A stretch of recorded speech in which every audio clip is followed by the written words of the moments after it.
Alhamdulillah, alhamdulillahilladzi khalaqal mauta wal hayata liyabluwakum ayyukum ahsanu amala. Asyhadu an la ilaha illallah wahdahu la syarika lah wa asyhadu anna Muhammadan abduhu wa rasuluhu alladzi la nabiyya ba'dahu.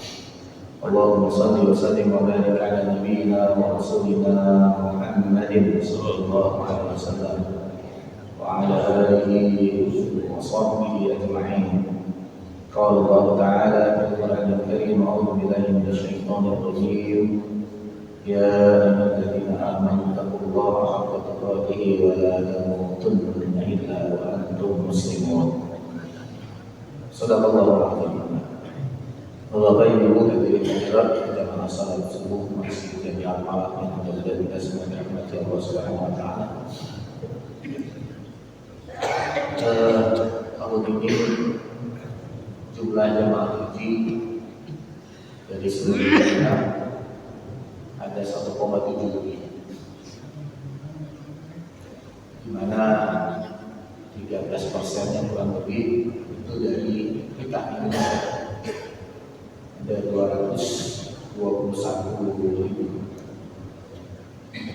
Alhamdulillah, dari tanggal 1 Juni kemarin sudah mulai kembali jemaah ke Indonesia ke tanah air sampai nanti data dari Kemenak terakhir adalah tanggal 1 Juli. Maka Bapak Ibu sekalian, tidak ada yang diinginkan bagi orang-orang yang melaksanakan haji selain hajinya adalah haji yang mabrur. Baik mereka yang melaksanakan tahun ini maupun tahun-tahun sebelumnya, karena mereka berharap hajinya adalah haji mabrur. Kenapa? Karena sebagaimana hadis Nabi Sallallahu Alaihi Wasallam, Nabi bersabda, "Al-hajjul mabrur laisa lahu jazaa'un illa jannah." Tidak ada balasan bagi haji mabrur melainkan surga Allah Subhanahu wa taala. Namun kita tidak tahu apakah haji kita haji mabrur atau tidak. Apakah haji yang dilakukan oleh jamaah tahun ini dan tahun-tahun sebelumnya itu haji mabrur? Karena yang pasti tahu tentang itu adalah Allah Subhanahu wa taala. Tetapi paling tidak kita bisa melihat dari ciri indikator apakah haji seseorang itu mabrur atau tidak. Maka untuk melihat ciri ini, indikator ini, saya ingin mengingatkan kita kembali tentang kisah yang kita sudah sering dengar. Kisah yang saking menariknya kisah ini, para ulama dari generasi ke generasi itu kemudian memasukkan kisah ini dalam kitab-kitab mereka. Misalnya Imam Abu Nu'aim Al-Asbahani, ulama di abad ke-5 Hijriah, beliau memasukkan kisah ini dalam kitabnya Hilyatul Awliya wa Tabaqatul Asfiya. Kemudian juga Imam Az-Zahabi, imam yang bergelar Al-Hafidh, ada beliau hafal 300.000 hadis. Ya, tentu tentang berikut dengan sanadnya, tidak hanya matannya. Maka dikata Ibnu Katsir muridnya, ya, beliau ini gurunya Ibnu Katsir. Tidak ada orang yang lebih paham tentang jarh dan ta'dil di masa itu kecuali adalah Imam Az-Zahabi. Bagaimana Ibnu Katsir memuji gurunya setinggi itu. Artinya beliau sangat paham tentang hadis. Nah, beliau memasukkan dalam kitabnya Syiar A'lam An-Nubala. Sementara kita tahu Imam Az-Zahabi ini ulama yang hidup di abad ke-7 sampai 8 Hijriah. Kemudian juga yang ketiga, termasuk Imam Ibnu Katsir, ya, yang kita kenal dengan tafsirnya Tafsirul Qur'anil Azim atau dikenal dengan tafsir Ibnu Katsir. Ulama abad ke-8 Hijriah. Beliau memasukkan kisah ini dalam kitabnya Al-Bidayah wa Nihayah. Artinya semenarik itu para ulama, kisah ini kemudian dimasukkan dalam kitab-kitab mereka. Apa kisah itu? Kisah ini adalah mimpi seorang ulama tabi'ut tabi'in, seorang ulama yang faqih, ahli hadis juga, yaitu Abdullah bin Mubarak rahimahullah. Jadi ini ulama generasi tabi'ut tabi'in atau atba'ut tabi'in, berarti masih masuk generasi ulama salaf. Karena ulama salaf itu berdasarkan hadis Nabi kata para ulama adalah sampai abad ketiga Hijriah. Ketika Nabi bersabda, khairul qurun qarni, sebaik-baik zaman adalah zamanmu. Summal ladzina yalunahum, summal ladzina yalunahum. Yang itu zamanku adalah para sahabat. Kemudian sesudah itu berarti tabi'in, mereka yang bertemu dengan para sahabat. Dan kemudian tabi'ut tabi'in, mereka yang bertemu dengan tabi'in. Nah inilah yang disebut dengan generasi salaf. Kemudian setelah masa ini disebut dengan khalaf. Nah, yang belum Abdullah bin Mubarak atau Ibnu Mubarak dikenal itu adalah ulama generasi tabi'ut tabi'in. Bahkan beliau adalah salah satu guru dari Imam Abu Daud, salah satu periwayat hadis, tidak tahu. Di mana Abdullah bin Mubarak ya, selesai melaksanakan ibadah haji, beliau tertidur di Masjidil Haram. Lalu kemudian dalam mimpinya itu beliau melihat ada dua malaikat turun dari langit. Lalu terdengarlah dialog antara dua malaikat ini, di mana malaikat yang pertama bertanya kepada malaikat yang kedua, berapa orang yang haji tahun ini? Maka dijawablah oleh malaikat kedua, 600.000. Lalu siapa di antara mereka yang diterima hajinya? Kata malaikat kedua, tidak ada satupun yang diterima hajinya. 600.000 tidak diterima hajinya. Lalu tapi ya, ada seseorang yang bernama Ali bin Al-Muwaffaq. Dia mendapatkan haji mabrur, padahal dia tidak berangkat haji.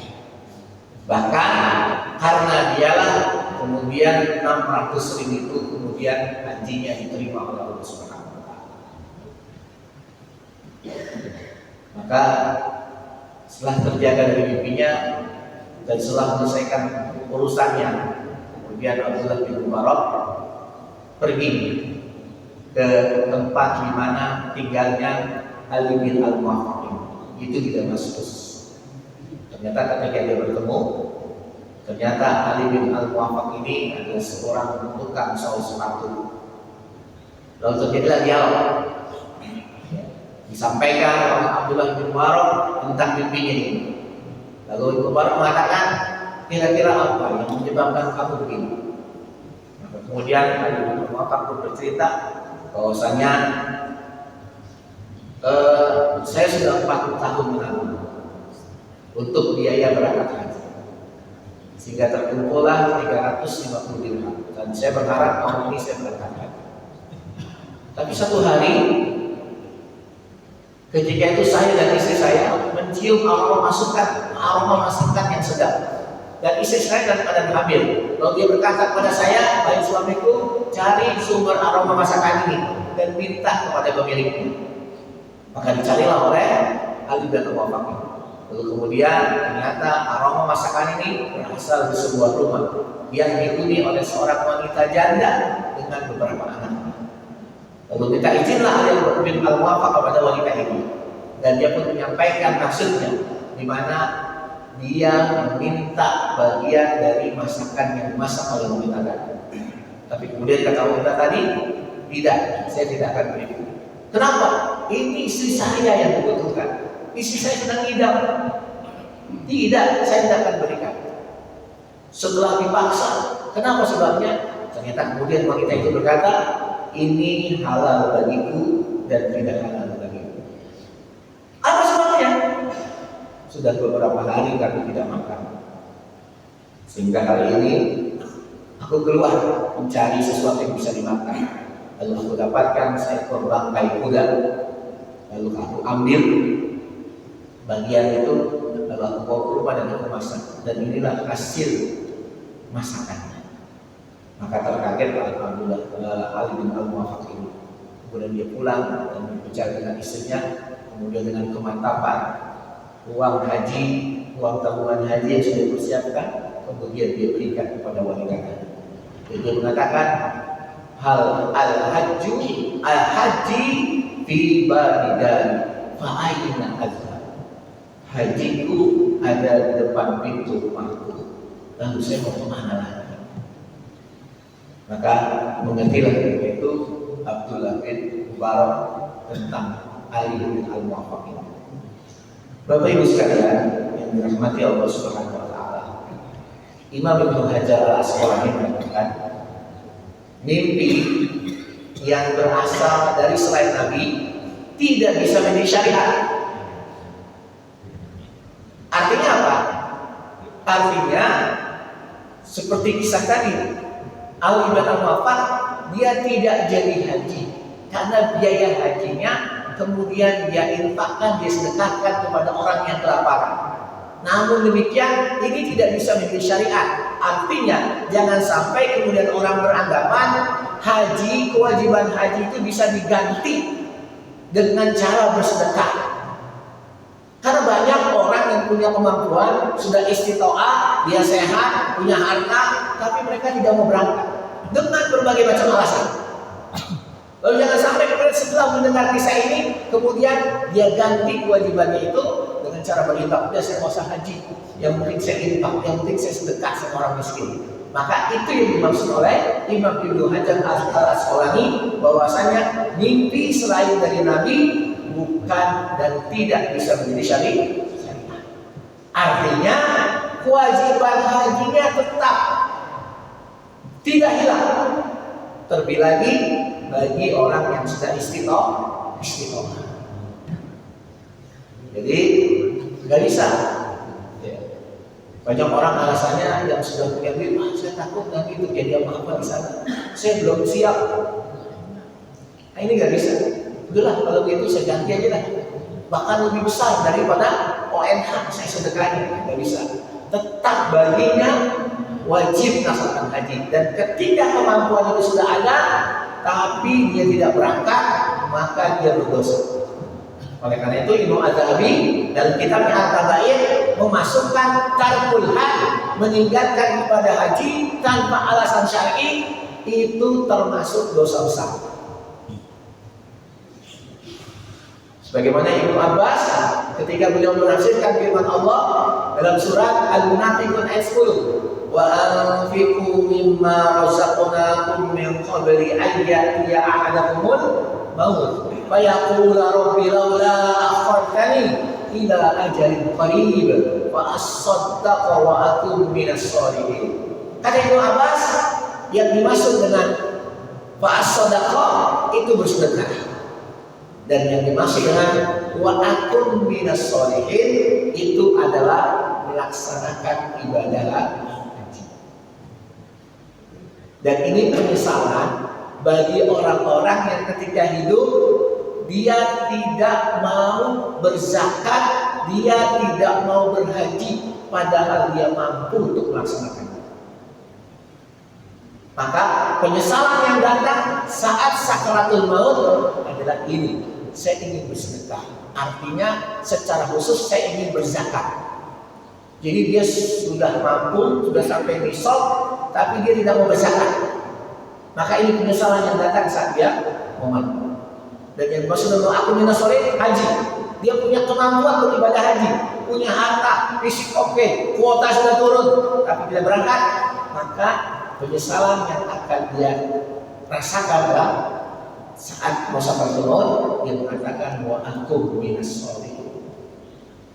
Nah ini Bapak Ibu sekalian rahmati Allah Subhanahu wa taala. Jadi kata Ibnu Hajar demikian, tidak bisa mimpi selain dari Nabi itu menjadi syariat, kecuali dari Nabi. Sebagaimana Nabi Ibrahim, mimpinya menyembelih anaknya, menjadi syariat bagi kita sampai saat ini. Tetapi kata Ibnu Hajar, walaupun tidak bisa menjadi syariat, tapi dia bisa menjadi ibrah, menjadi pelajaran, menjadi hikmah yang bisa kita ambil. Apalagi tadi mimpi ini adalah mimpi seorang ulama besar yang dikenal faqih dalam fikih, ahli hadis, orang soleh. Maka ini bisa kita jadikan pelajaran. Lalu apa pelajaran yang bisa kita ambil? Dan ini yang saya maksud menjadi ciri bagi haji mabrurnya haji seseorang, Bapak Ibu sekalian. Ya. Yang pertama, orang yang mendapatkan haji mabrur itu cirinya adalah ketika dia ikhlas mendasari melaksanakan ibadah hajinya, itu dia dasari penuh dengan keikhlasan. Ikhlasnya ini bahkan bukan hanya pada niat, tapi juga pada pelaksanaan, bahkan setelah dia kembali dari melaksanakan ibadah itu. Jelas, semua ibadah salah satu syarat utamanya adalah ikhlas. Lebih-lebih lagi ibadah haji, Bapak Ibu sekalian. Kenapa? Karena dalam Al-Quran bentuk lafaz yang Allah gunakan dalam pensyariatan untuk ibadah haji berbeda dengan ibadah-ibadah yang lain yang ada dalam rukun Islam. Apa bedanya? Bagaimana secara eksplisit Allah menyebut kata lillah, yang itu tidak ada dalam pensyariatan yang lain. Misalnya sholat, kita tidak mendapatkan perintah sholat dalam Al-Quran, wa aqimus sholat lillah, dirikan sholat karena tidak ada kita lafaz itu. Begitu juga dengan zakat, tidak ada lafaz dalam Al-Quran wa atuz zakah lillah, tunaikan zakat karena. Begitu juga dengan ibadah puasa, tidak ada lafaz ya ayyuhalladzina amanu kutiba alaikumusiyam lillah kama kutiba alal ladzina min qablikum la'allakum tattaqun. Tidak ada. Tapi bagi haji secara eksplisit Allah sebutkan kata lillah. Surat Al-Baqarah 196, wa atimul hajja wal umrata lillah, dan sempurnakanlah haji dan umroh karena ada kata lillah. Walaupun sedikit menyinggung tentang qiraah, saya sudah pernah sampaikan ya. Silakan Pak, diminum Pak, biar katakan.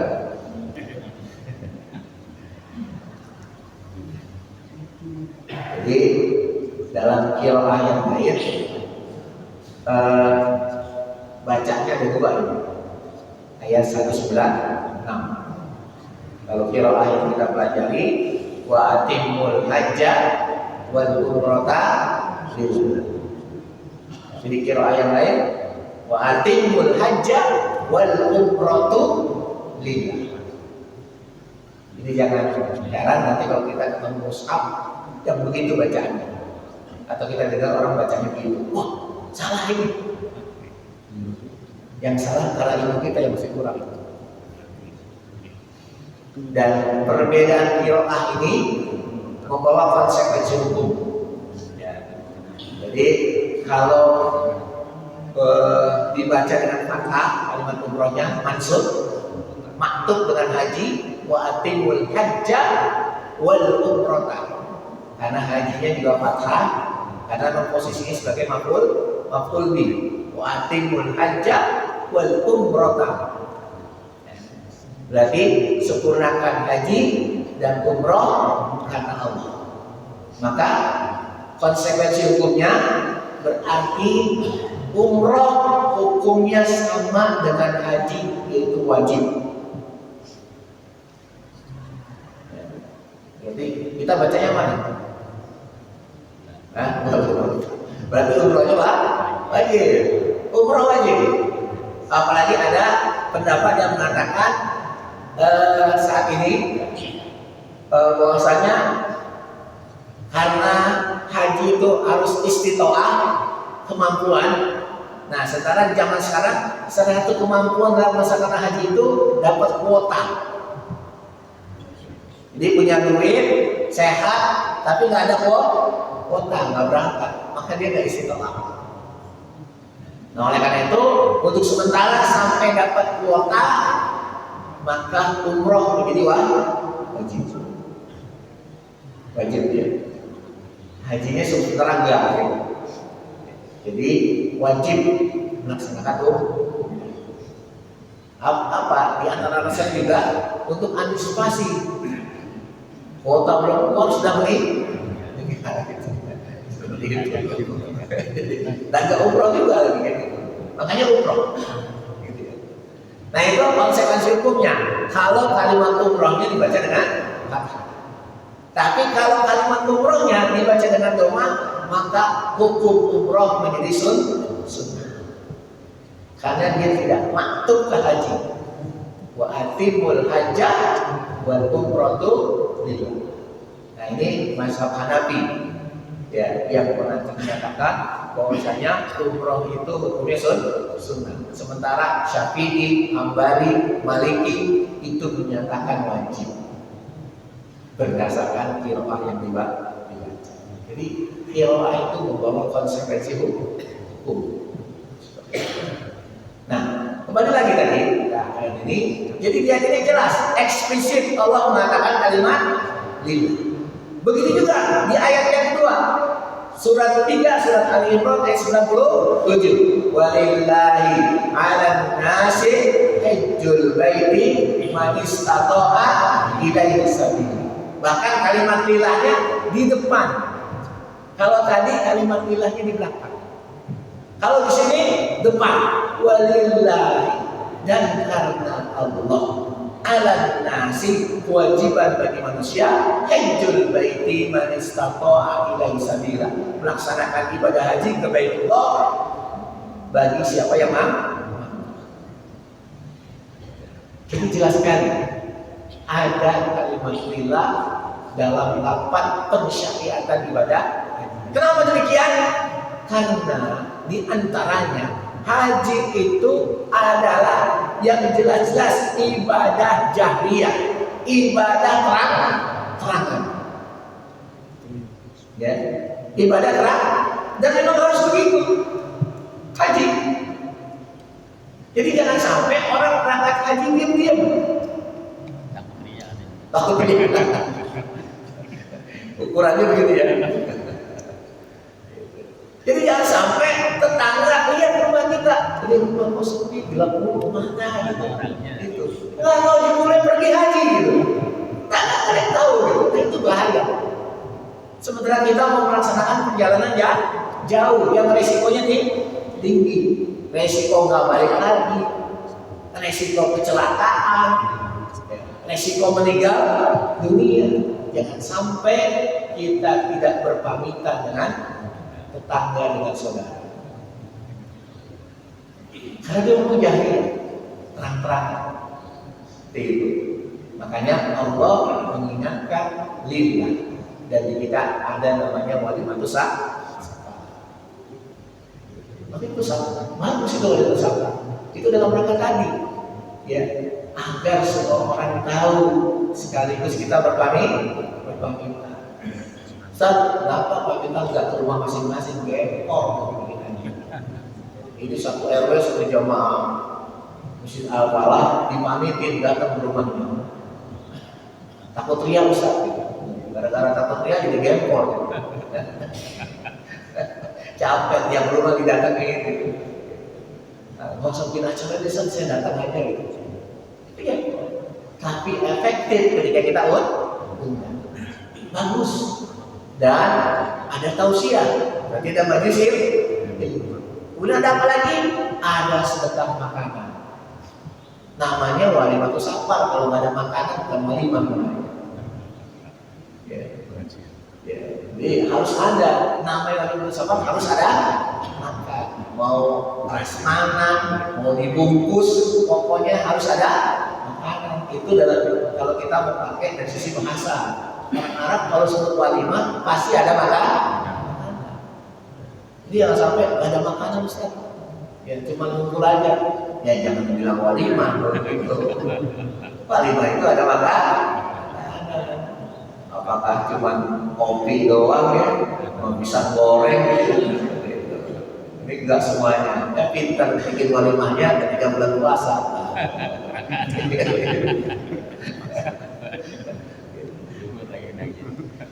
Nah, ini menunjukkan bahwasanya ibadah haji itu ibadah jahiliyah.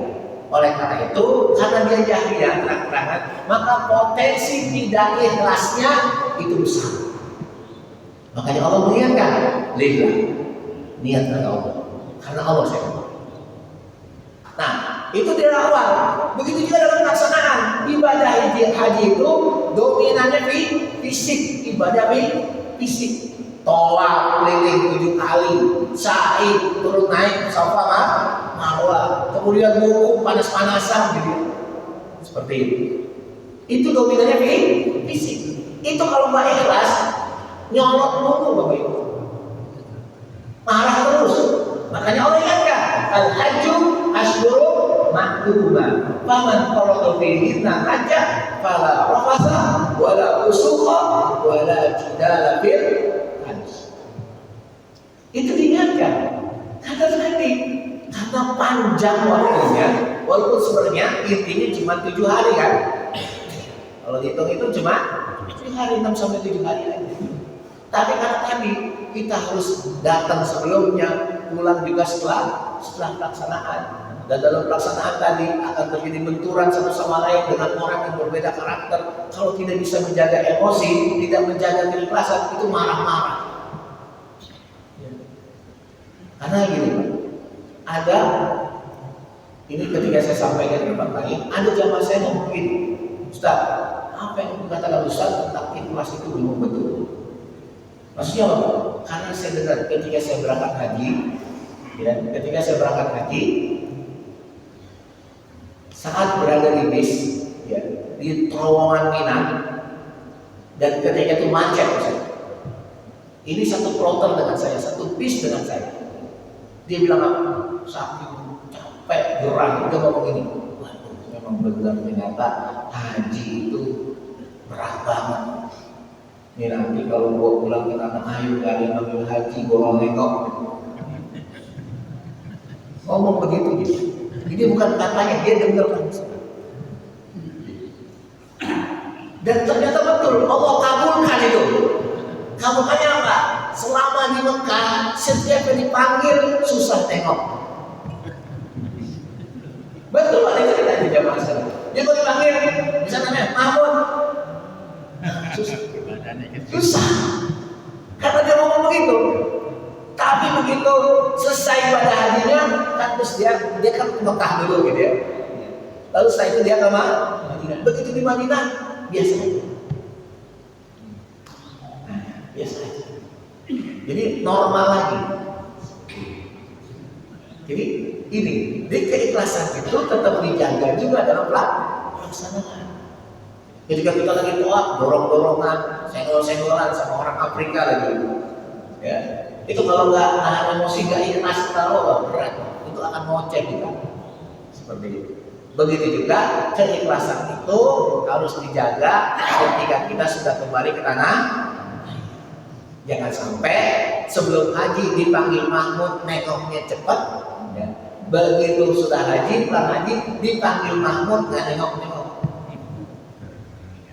Ya, Mahmud, wah jalan terus. Mahmud, jalan terus. Wah, yang manggil baru sadar, wah ini nggak bisa haji. Haji Mahmud, wah nengok lagi. Keikhlasan itu harus sebagaimana Ali bin Al-Mu'affaq tadi, kalau nggak ikhlas, tidak mungkin tabungan haji yang dia bisa tabung selama 40 tahun, kemudian dia sedekahkan untuk orang miskin yang telah balik. Kalau nggak ikhlas nggak mungkin. Maka akhirnya Allah membalas keikhlasannya itu tidak berangkat tapi dapat haji mabrur. Kok bisa Ustaz bahannya dapat haji mabrur? Sama dengan sholat sunnah. Sholat sunnah apa pahalanya? Kata Nabi apa? Siapa yang sholat subuh berjamaah, kemudian ya setelah itu tidak pulang lagi, dia berzikir sampai terbit matahari, setelah itu dia sholat 2 rakaat, maka dia mendapatkan pahala haji dan gitu. Jadi kalau mau dapat pahala haji umroh suruh. Kita punya kesempatan sebenarnya. Habis ngaji, sholat dulu nih, begitu selesai itu 2 rakaat dapat haji dan jadi rugi kalau kita langsung pulang. Saat cuma sunnah, tapi kita lagi walaupun gak dosa, sayang harusnya kita dapat pagi ini pahala haji dan pasti kita nggak ambil. Ada udah kita lewati itu, sholat berjamaah sudah, tidak pulang nih sudah, tinggal sholat itu. Jadi sangat mungkin. Nah ini yang pertama keikhlasan. Lalu yang kedua saja, di samping tentu ciri seseorang yang hajinya mabrur, ya, kesolehan personalnya meningkat ketika dia pulang haji. Jadi bukan hanya Ustaz, alhamdulillah selama haji saya di sana, saya umrohnya berkali-kali. Bahkan saya umrohin buat orang tua saya, buat saudara saya semua saya umrohin. Saya nggak pernah ya kesiangan sholat subuhnya jam 2:30 sudah bangun dari hotel jalan langsung ke Masjidil Haram atau Masjid Nabawi. Sholatnya mulai di sana sampai datang waktu subuh. Setelah subuh saya tidak pulang, sholat suruh. Setelah sholat suruh baru saya pulang. Itu orang tidak terhitung saya. Bukan itu. Justru ukuran kesolehan personalnya ketika kembali ke tanah. Bisakah kita menjaga konsistennya, istiqomah? Jangan sampai kemudian ketika kembali ke tanah air, udah selesai nggak ke masjid lagi. Ibadahnya biasa-biasa saja. Biasanya dia mulai di sana nggak pernah ditinggal. Tapi kemudian setelah kembali ke tanah air, boro-boro melaksanakan qiyamul. Dan bukan hanya itu saya katakan, itu kesolehan personal.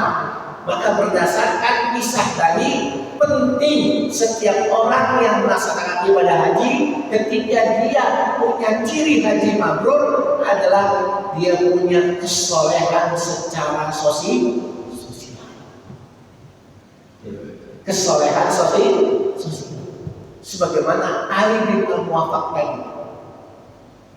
Dia rela berobat, dia ikhlas.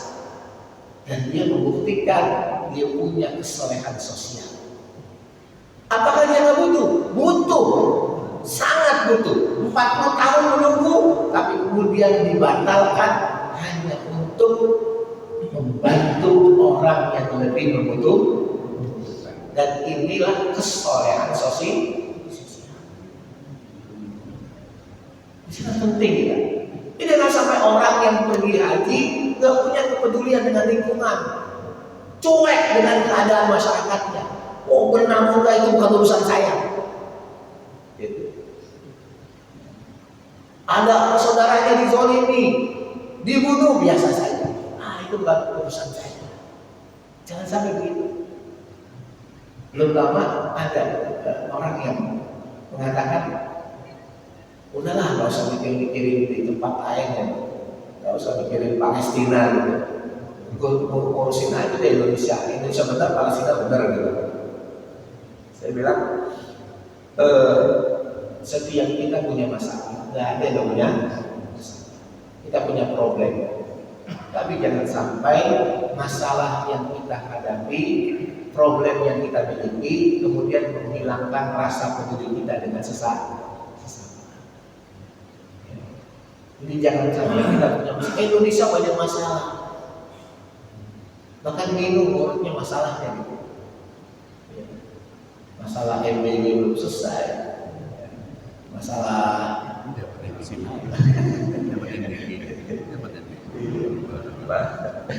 MBG ya. Masalah apa namanya? BBM, dolar. Tapi jangan sampai masalah itu menghilangkan rasa peduli kita. Oke. Nah, karena itu penting sekali lagi, orang yang hajinya mabrur itu punya ciri kesolehan secara sosial. Termasuk, ya mudah-mudahan ini jadi penyemangat. Orang yang siap untuk mengurus masalah umat, termasuk menjadi DKM, itu bukti ada kesolehan sosial. Ya, kalau nggak ada usaha ngapain capek digaji kagak, diprotes terus, ya, diprotes, dicurigain gitu ya. Itu kalau nggak punya kesolehan sosial, ya, keras kan. Begitu juga dengan hal-hal yang lain, Bapak Ibu sekalian. Nah, oleh karena itu coba perhatikan firman Allah dalam surat Ali Imran, ayatnya masyhur sekali. Ya. Kita tahu kata Allah Subhanahu wa taala, "Fatazawwadu fa inna khairaz zadi taqwa." Berbekalah kamu dengan sebaik bekal adalah takwa. Bekal hal itu takwa. Lalu apa ciri takwa? Maka Allah sebut dalam surat Ali Imran, ya, wasari'u ila maghfiratin min rabbikum wa jannatin 'arduha as-samawati wal ardh wa iddat lil muttaqin. Ya, bersegeralah kepada ampunan dari Rabb kalian dan surga yang luasnya seluas langit dan bumi, yang disiapkan dijanjikan buat orang-orang bertakwa. Lalu Allah sebutkan apa ciri siapa orang yang bertakwa itu. Ternyata yang pertama Allah sebutkan, ya, ciri orang bertakwa itu ternyata yang memiliki kesolehan sosial. Coba perhatikan ayat ini. Allah berfirman apa? Ciri pertama, alladzina yunfiquna fis-sarra wad-dharra. Orang yang berinfak dalam keadaan lapang maupun sempit. Itu kesolehan sosial. Jadi infaknya bukan hanya saat dia mampu, saat dia berlebih, saat dia kaya, saat dia kuat, tapi infaknya terus jalan saat dia lemah, saat dia miskin, saat dia tidak punya, saat dia jatuh. Kenapa? Karena dia punya kepedulian sosial. Punya masalah dia kurang, baru resign misalnya, baru dipecat, perusahaannya bangkrut, tapi infaknya jalan. Mengamalkan ayat ini. Kenapa? Karena dia punya kepedulian sosial. Itu kesolehan sosial. Jadi Allah menyebutkan pertama itu. Bahkan yang kedua masih kesolehan sosial. Si orang bertakwa. Wal kalimina ghaib. Yang mampu menahan aman. Ini kesolehan sosial. Banyak orang rajin sholatnya, emosi tapi juga rajin. Gak bisa nahan. Makanya ketika Rasul bersama Abu Bakar, kemudian Abu Bakar dimaki-maki, dia diam aja, Pak. Dia terus dimaki-maki. Rasul masih bersama dengannya, masih di sampingnya. Ketika Abu Bakar diam saat dimaki-maki. Tapi karena terus dimaki-maki, lama-lama emosi juga. Maka saat Abu Bakar menanggapi, Rasulullah meninggalkan Abu Bakar. Begitu selesai, Abu Bakar menyusul Rasul bertanya, kenapa? Ya. Ketika engkau dimaki-maki, dimarahi, kau diam, kau sabar, kenapa aku masih bersamamu? Karena Allah. Tapi begitu kau menanggapi, lu udah setan. Nah ini kan berat. Wal kalimina menahan emosi itu. Tapi tadi ciri mabrur itu begitu. Wal kalimina bisakah kita menahan amarah saat kita emosi? Walaupun tidak semua marah dilarang. Ada, jadi ada tempatnya masing-masing. Ini secara umum. Bagaimana kita bisa mengontrol emosi kita. Dan itu bukti kesolehan sosial. Dan yang ketiga, masih kesolehan sosial. Wal afina 'anil nas, memaafkan kesalahan orang. Ini kesolehan sosial. Ini berat semua. Ya. Tapi ini ciri, salah satu ciri orang mendapatkan haji mabrur. Kita disakiti, kita dizolimi, kemudian kita memaafkan, itu berarti kita ampun. Tapi kalau orang punya kesolehan sosial, bisa. Sebagaimana Abu Bakar As-Siddiq, ya, ketika dia tahu siapa yang memfitnah anaknya berzina, ternyata salah satunya adalah orang yang selama ini dibantu oleh Abu Bakar, namanya Mistah radhiyallahu anhu. Mistah ini dibantu oleh Abu Bakar.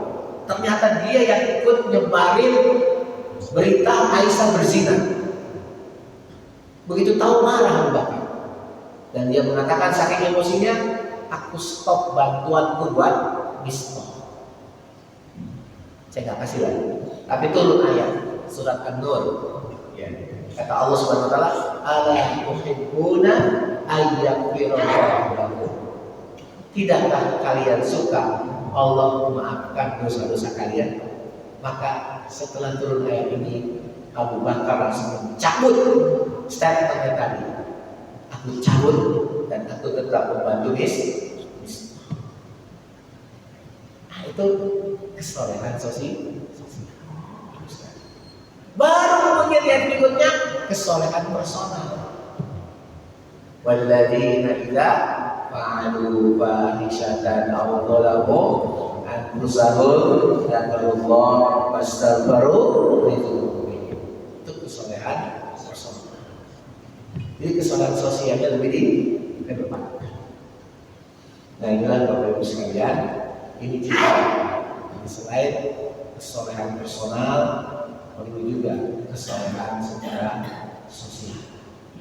Dan lagi-lagi saya sampaikan sebagai penutup kisah ini juga mimpinya Abdullah bin Mubarak saat dia tertidur di hijab Ismail.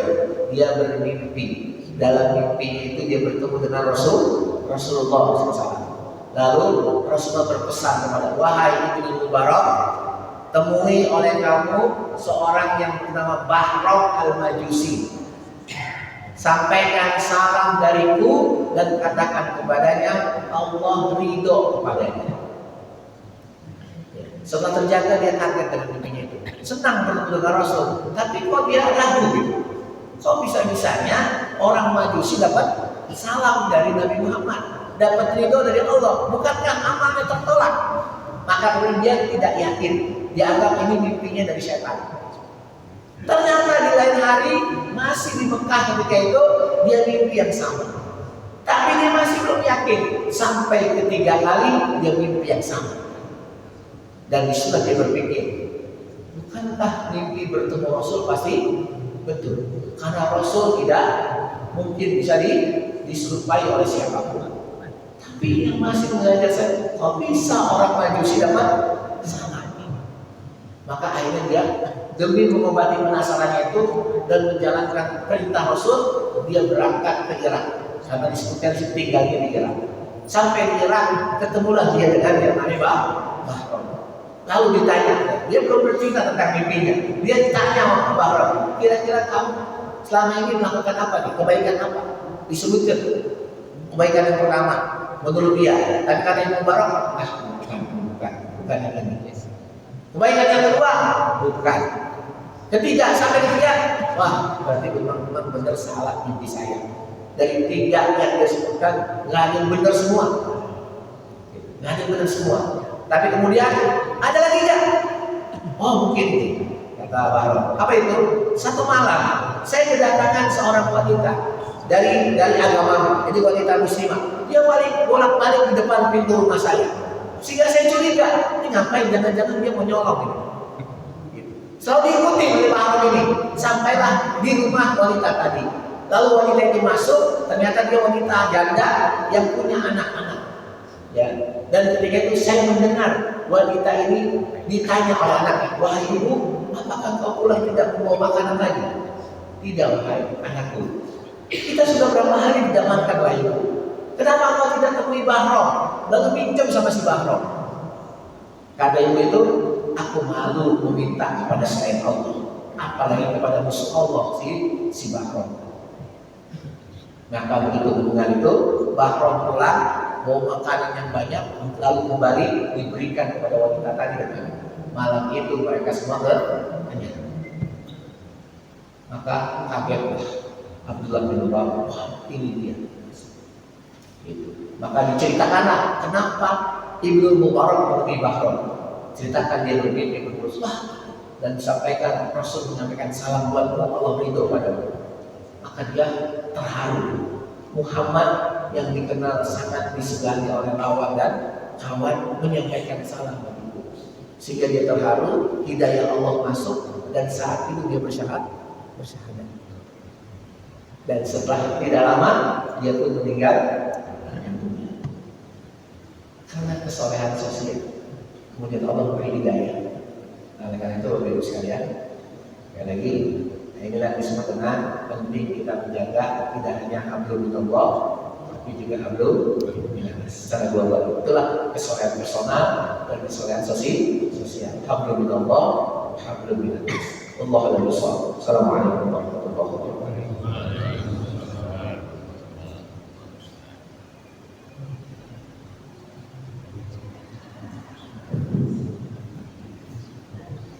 Assalamualaikum warahmatullahi wabarakatuh.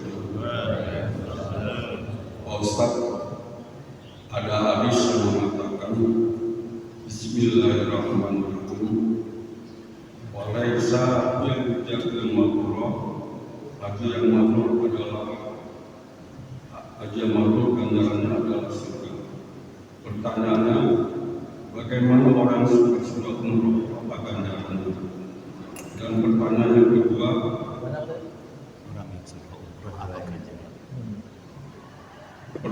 kedua, jamaah haji yang wafat dan dimakamkan di tanah suci, apakah bebas bersiksa? Ada kubur? Mohon penjelasan Pak Ustaz. Terima kasih.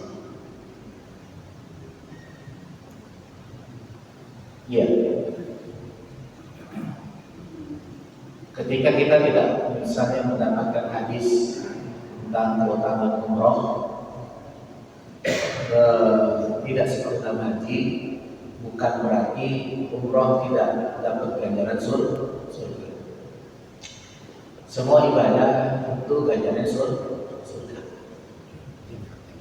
Kebaikan semua ujung-ujungnya surga.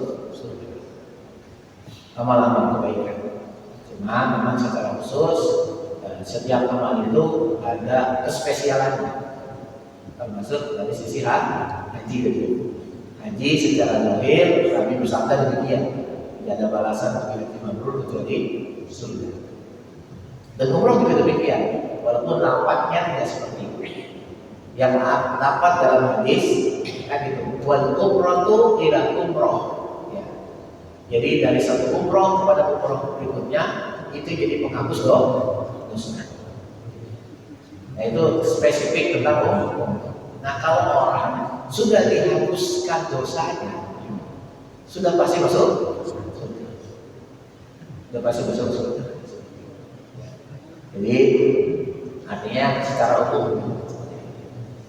Tapi tadi sama juga, kalau haji sering kita doa, Allahumma ja'alna hajjan mabruran wa zakaran maghfuran wa umratan maqbulah, umrah yang diterima. Maka kalau diterima sama dengan haji itu, haji mabrur, ya kalau diterima jadi haji mabrur, balasannya surga. Umrah kalau diterima itu umrah yang maqbulah, balasannya penghapusan dosa seperti itu. Nah, itu yang pertama. Yang kedua, menegurkan. Ya, salah satu keistimewaan memang begitu. Ya, tapi juga dengan catatan dia bukan pelaku maksiat. Ya, orang korupsi pergi haji gitu ya, kayak kemarin ya, baru sampai langsung tangkap gitu. Iya, pulang haji kan. Haji nggak tenang jangan seperti ini. Nah, jadi tidak bermaksiat. Karena gini, ternyata Bapak Ibu sekalian, dalam hadis itu Ini berdasarkan disesuaikan dengan hadis dan juga hikayat, cerita di masa sahabat Abu Dzar Al-Ghifari. Jadi ada seseorang yang keluarganya meninggal. Ya. Ketika itu murid-muridnya Abu Dzar Al-Ghifari datang bertakziah, mengucapkan bela sungkawa. Maka kata saudara-saudara ini, khususnya satu orang, ya, saudara itu bilang, yang membuat kami bukan karena kematian. Kenapa? Yang paling membuat kami bersedih itu karena begini, setelah kami selesai menguburkan saudara kami ini, lalu kemudian orang-orang pulang, ya, dari menguburkan, tinggal saya ketika itu mendoakan terus di kuburnya. Tiba-tiba ketika saya sedang mendoakannya, itu tiba-tiba ya, terdengar suara yang mengerikan. Saya cari-cari di mana suaranya. Kalau kita ngalamin udah kabur masih ya. Di kuburan ada suara, ya. Ada assalamualaikum dari kabur gitu. Nah akhirnya ternyata dia cari suara itu berasal dari kuburan saudaranya. Maka dia penasaran, dibongkar. Ternyata mayatnya itu rusak. Ya, kain kafannya sudah rusak. Dan di sini kayak ada pecutan, kayak habis diikat. Itu yang membuat kami sedih. Lalu memang ada apa dengan saudara ini? Apakah dia bukan ahli ibadah? Oh, puasanya oke, sholatnya oke, tapi dia tidak mau membayar zakat. Maka kemudian kisah ini, kejadian ini diceritakan oleh murid-muridnya Abu Dzar Al-Ghifari radhiyallahu anhu kepada gurunya tadi Abu Dzar. Maka Abu Dzar mengatakan, inilah kebenaran firman Allah dari dalam surat Ali Imran, wala yahsabanna alladziina yabkhuluna bima aataahumullahu min fadlihi huwa khairan lahum bal huwa syarrun lahum sayutawwa'una ma bakhilu bihi yaumil qiyamah. Jadi ini siksaan bagi orang yang tidak berzakat, meskipun dia sholat, meskipun dia puasa. Ternyata siksaan khususnya adalah dia diikat. Sayutawwa'una ma bakhilu bihi yaumil qiyamah. Jadi artinya ketika ada kewajiban yang memang seharusnya sudah kena kepada kita tapi tidak kita lakukan pun nanti akan disiksa juga oleh Allah Subhanahu wa Ta'ala. Apalagi seorang meskipun meninggalnya di tanah suci tapi lagi maksiat. Lain lagi kalau dia dalam keadaan beribadah, dan insya Allah dia akan bebas dari siksa kubur dan bahkan insya Allah masuk surga Allah Subhanahu wa Ta'ala. Wallahu a'lam bishawab.